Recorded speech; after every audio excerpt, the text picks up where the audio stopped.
Welcome back to CryptosRUs. I'm George. We're all George. So, got a lot to talk about tonight. First of all, I do believe that Ripple definitely does have the SEC and Gary Gensler scared. So we have to talk about that. But also, the other thing is, U.S. markets crashed today, crashed hard. Yet Bitcoin did not. So is that a sign? Let's talk about that as well. All right, smash up the like, subscribe to the channel. Make sure you hit that notification bell to get notified of all my streams. Follow me on social media. Check out CryptosRUs.com and make sure you follow my other channels as well in the description of this video. All right, guys, welcome. Today is not too bad, not too shabby. You know, Bitcoin actually went up today. It's a little bit higher than it was this morning. We're at 19.5. We're going to close in at 20,000 tomorrow. There's a big event coming tomorrow, so it could be a reason why Bitcoin is so strong today. But take a look. The U.S. market dumped today. This morning, it was not looking good, and it got even worse. NASDAQ absolutely got hammered today, minus 314, almost 3% down, and that's because this guy right here and his company, Apple, was downgraded, and then it sparked a sell-off of tech, and all tech sold off. Now, I saw someone asking about Coinbase, and I'm glad you bring this up because Coinbase sold off tremendously.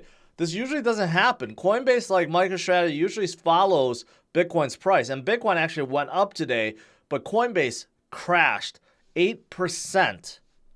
So this reminds me of what I warned you guys about. Coinbase is not looking nearly as strong as they were before. I used to think that Coinbase in the US could never be displaced. They're the big dog. And you know what? Now I'm looking at them more and more.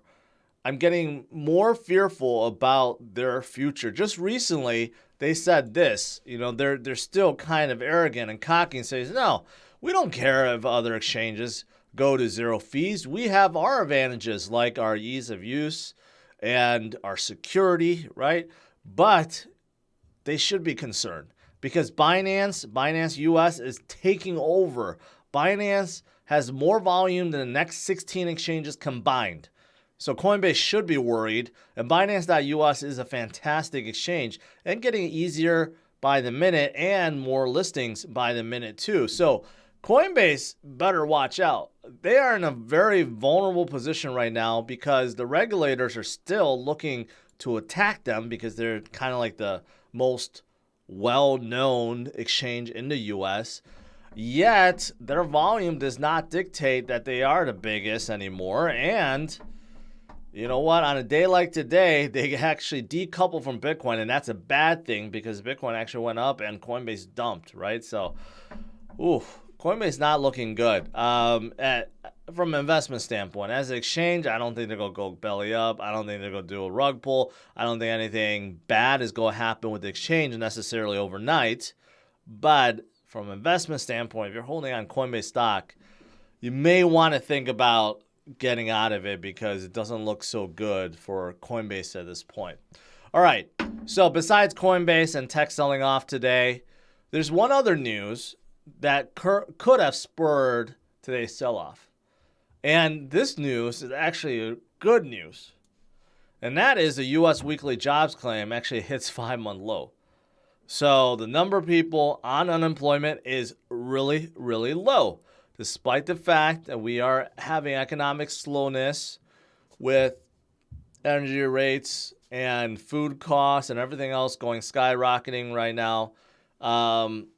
But jobs, the labor force, wages, still very healthy.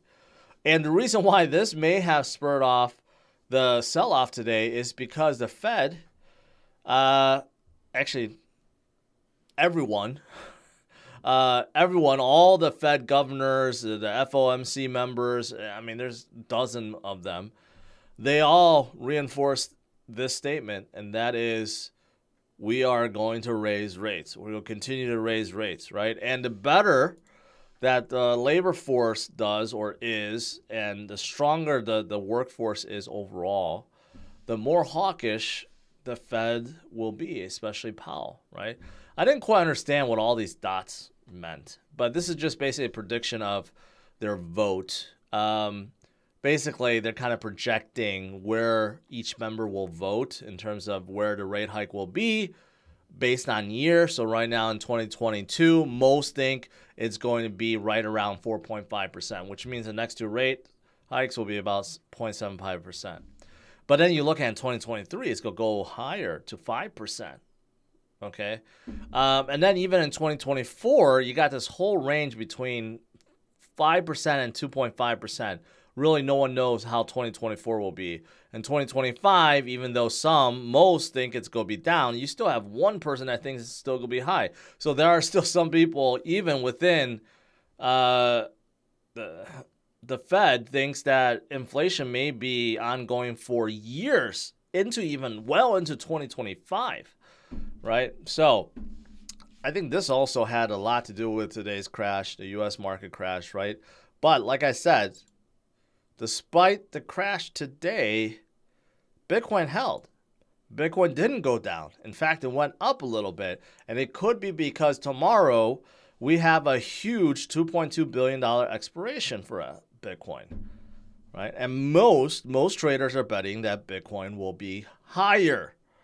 In fact, most of the calls are above $20,000, anywhere from 20 to 22, right? So there could be some volatility between today and tomorrow as the bears and bulls fight it out, and we could see some explosiveness tomorrow when this expiration happens, right? And this could be the reason why Bitcoin was strong today. But it's not just Bitcoin, though. We have one other bullish news, right? But before I get into that, as for this correlation between Bitcoin and NASDAQ, according to this, there's a macro support where NASDAQ is going to head to, where Bitcoin is heading to, and Bitcoin is ready there. Maybe this explains why Bitcoin didn't go down further. I'm not quite sure, but I do know around this 1819 has been very, very, very strong for Bitcoin. Maybe it's as simple as all the retail investors that wanted to sell already did, and now it's all long-term holders. And this one actually kind of proves it. This shows long-term holder profitability, which is really, really low right now. In fact, as low as the bottom of 2018 when Bitcoin hit $3,100. It's the same in terms of profitability, right? Even though Bitcoin is at 20,000, the long-term holder profitability is as low as 2018. But the good news is, what does that mean? Well, look at what happened after we hit that point. Bitcoin went from 3,100 all the way up to 69,000. And we're at that point right now. So think about it, right?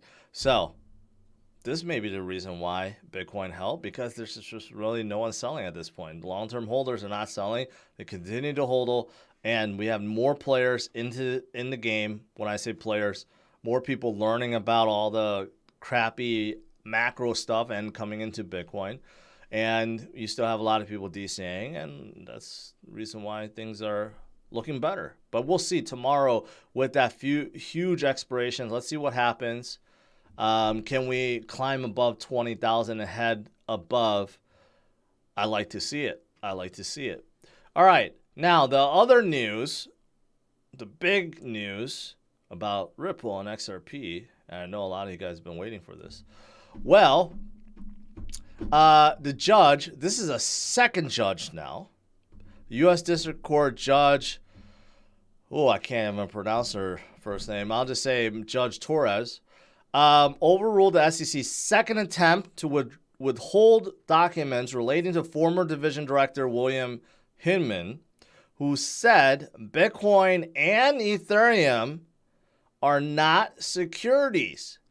So keep in mind, SEC already declared Ethereum not a security. They declared Ethereum as a commodity. But Gary Gensler does not want to recognize that, although he did not flat out and say Ethereum is security.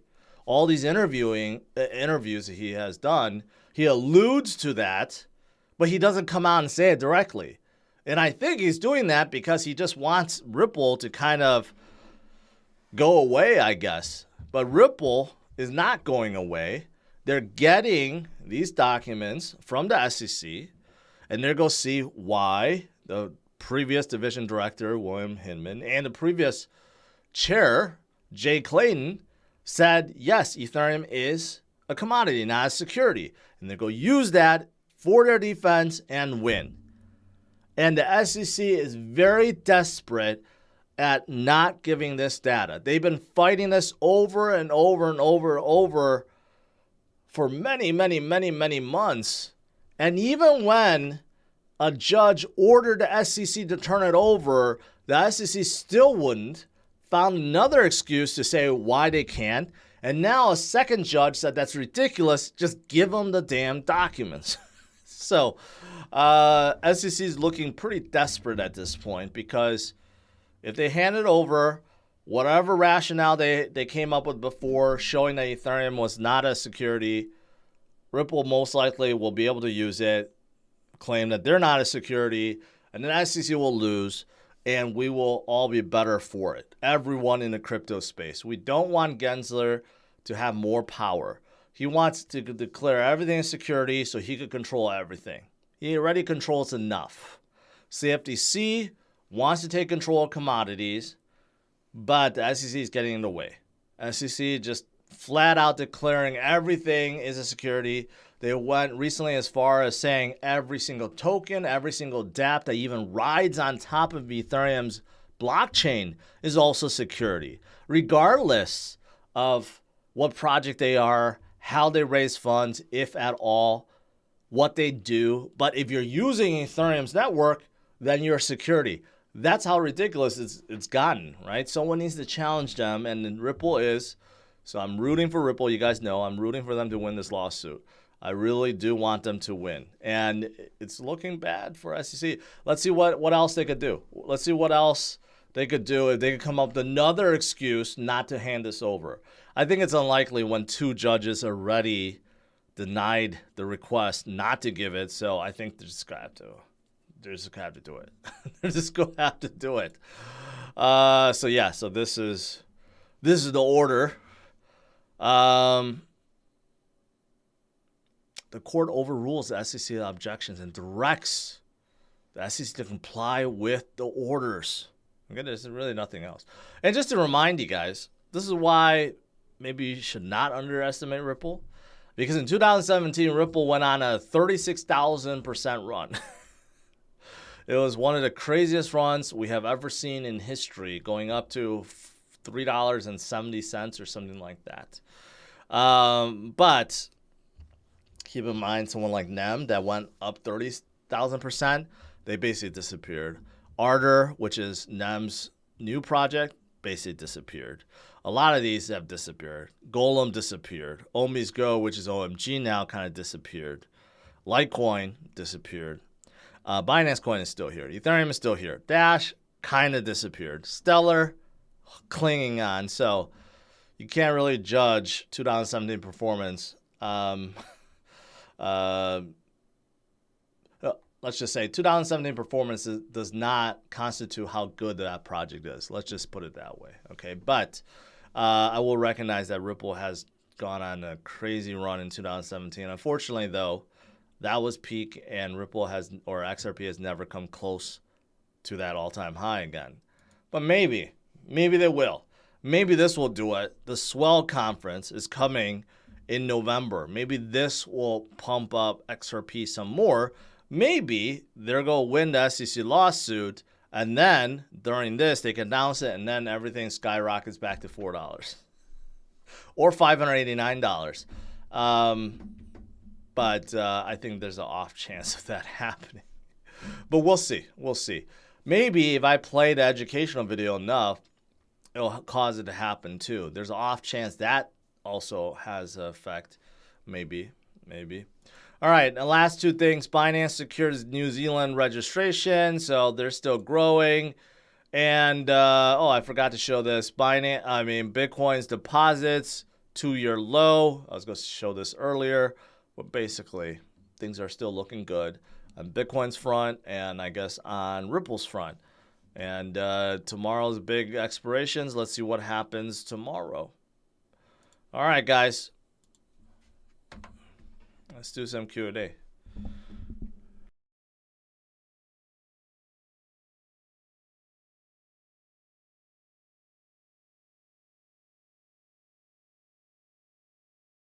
I forgot. I was going to refer to XRP as the people's currency. So from now on, I'm going to have to say the people's currency.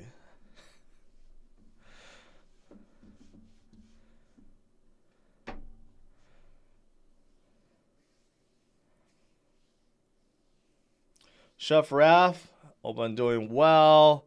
DCA is still the best way. Slow down, but it's okay. DCA on your own terms. Doesn't matter if you slow down. As long as you keep going at it and you don't give up.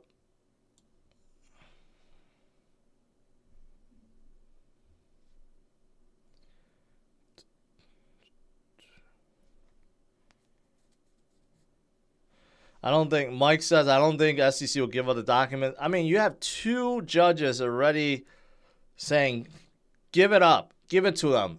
I don't know what else they can do. They could go to the Supreme Court with it or something. I don't know. It's going to look really bad if they try. Ali says, are you adding to your XRP bag? XRP, only coin going up in this bear market. Well, unfortunately, that's not a true statement, but I appreciate your excitement.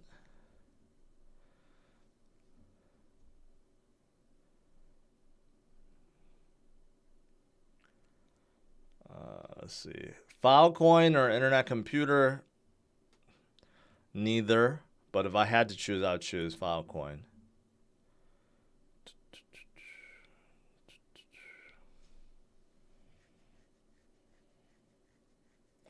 Have you heard of Peter Thiel's project Reserve Rights? Or sorry, yeah, I don't like it. It's like a stable coin based on like other stable coins, something like that.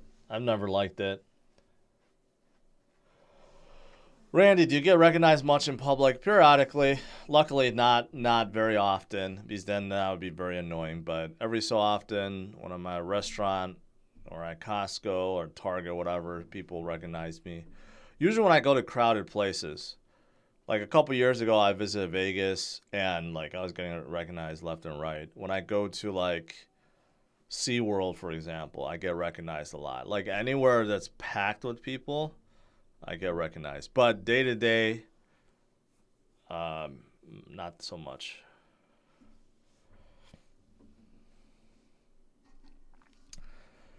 Crypto 101 asks, what do you think about an XRP confidential settlement with the SEC? Is this even possible? I doubt it.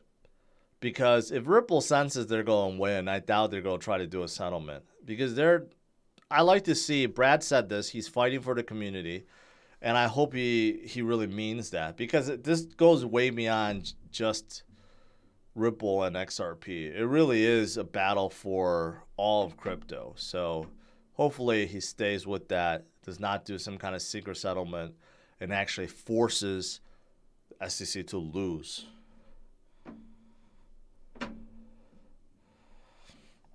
I'm not a baseball fan, unfortunately, Lewis.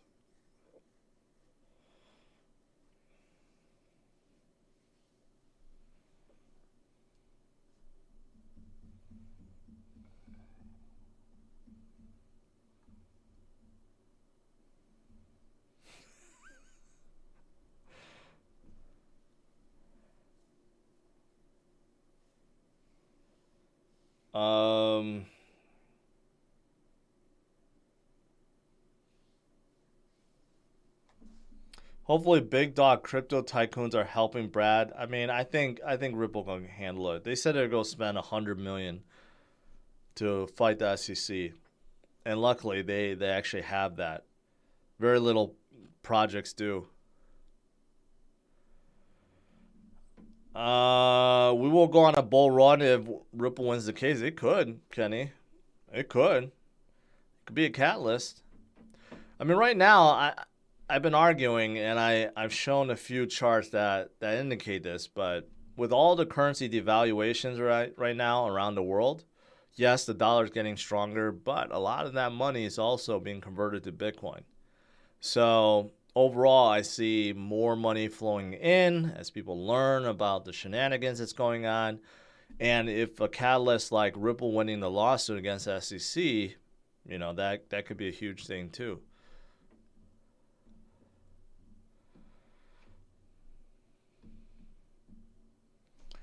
Is it a good idea to get in a project before enable staking?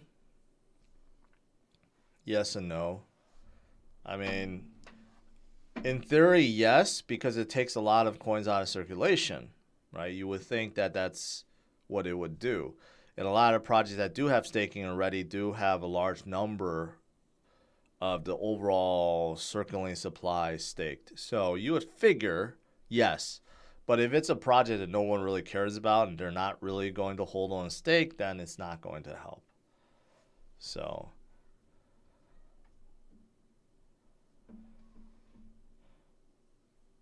did I try Don Julio 1942 yet? No, I did not. I've been trying to stay away from the hard alcohol.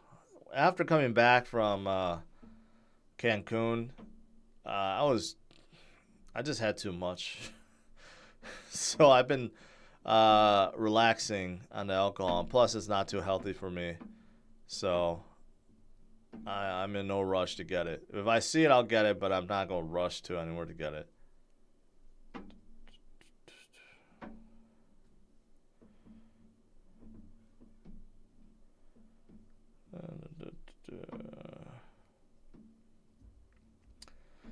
Tesla S or S Plaid. Tesla has raised the price on the regular S long range so much. It's not even that far off from the Plaid. You might as well get a Plaid. Before, it was a gigantic difference between the two. Now it's like maybe 20,000 difference or something. You might as well just get the Plaid. I mean, just know that getting, you know, the world's fastest car sounds good in theory, but know that it's so fast, you're not going to floor it that much. I had mine for like 6 months, and then I'm like, that's enough.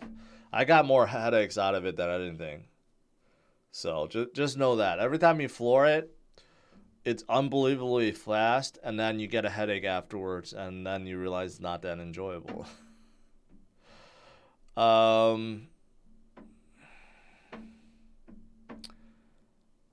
Edward, okay. Simpsons also said the people's currencies go get to $589.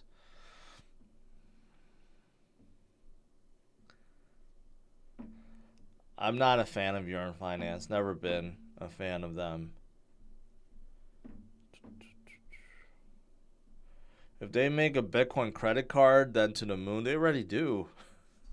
A Bitcoin's rewards credit card? I mean, BlockFi had one, or they still have one. And Gemini has one, I think. Even FTX has one.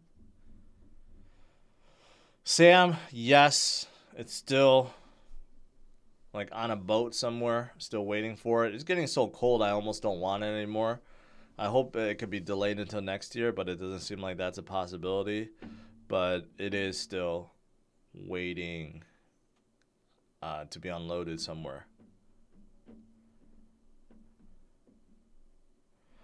Vita, I'm telling you, it's not like any other car. You think you like fast cars. S Plaid is not a car. It's like a rocket. Like, you think you like fast cars. You think like driving like a 700 horsepower car is fast and it's all good, right? Just wait until you drive a car that could deliver 1,100 pound-feet of torque at 0 RPM. It's a different sensation. You're pulling 1G every time you accelerate. I'm telling you, it's not going to be enjoyable for very long. Aren't all cryptos able to trade internationally? What's the use case for XRP? What am I missing? Nothing. Well, XRP is more geared toward financial systems and banks. It's supposed to be a bridge currency. it's really trying to replace the USD. Other currencies could do that, but they're not really in the same realm. XRP, or people's currency, I should say, has a bit further. I mean, they have a head start. Something, you know. Kenny Storms, appreciate it. Scooby Doo, what was the Ferrari purchase experience like? It's just like any other car. I called him up. I'm like, hey, I'm place an order. You know, what can I do? He's like, you know, come in. Obviously, we don't have them in stock. You have to order it. So they tell you to go on the website, kind of configure it how you want, and then there's an order code. And then he's like, give him that, and he could pull it up.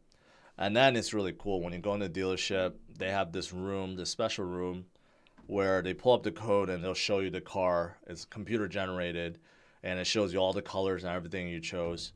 And then he makes suggestions like, hey, for most people, like on a Ferrari, they would buy the carbon fiber steering wheel with the shift lights. And if you don't get it, from a resale perspective, you're hurting yourself.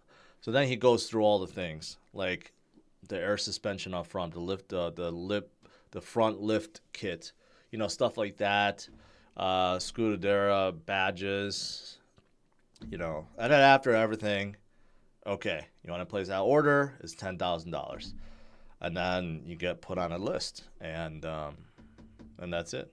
It's really no different than any other car, other than the experience a little better. They don't give you like foot rubs while you're placing the order or anything. They don't do a credit check ahead of time. It's not like they shun you if you look poor. I mean, it's just like a regular buying experience.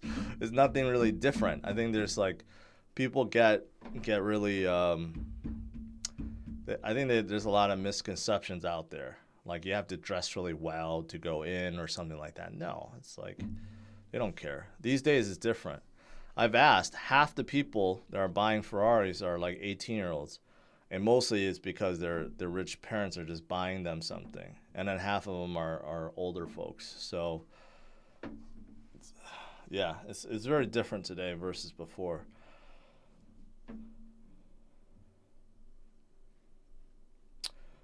Frictionless asset to be exchanged between CBDCs. Okay. Are you just making a statement?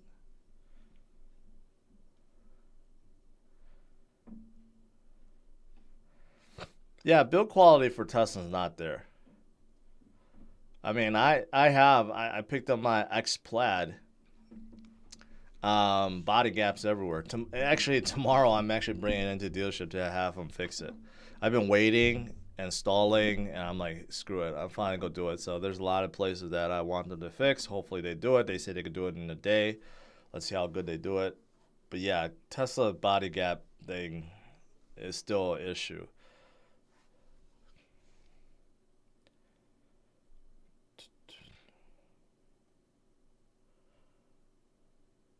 I can buy as much as I can for a Coinbase debit card. Might as well get crypto for my normal spend. Okay. That debit card, are you spending your crypto? I don't know if that's... I don't know. For me, I just would not be spending right now. It's like things are just way too low to be spending. When we get back up to 70,000, 100,000, 200,000, $1 million, then it's time to spend. Right now at 20, no.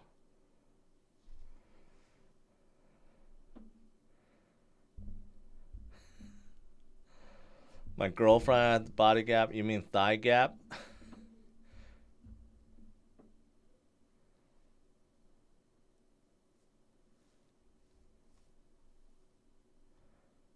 All right.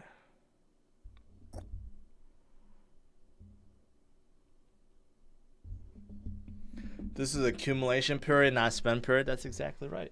That's exactly right. I didn't bring this up. BD's, I'm just curious. BD's dominance is still holding around 39%. It came up a little bit recently. ETH dominance really fell, but today XRP is leading the way. I think they were up even more after that news broke. We'll see. We'll see if that can carry them further.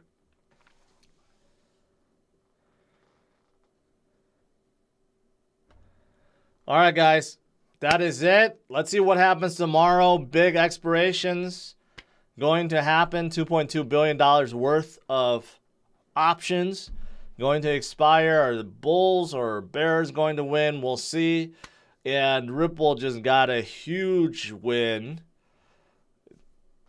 Gary probably, I don't know. I don't know what he's going to do. I don't know what else he could do.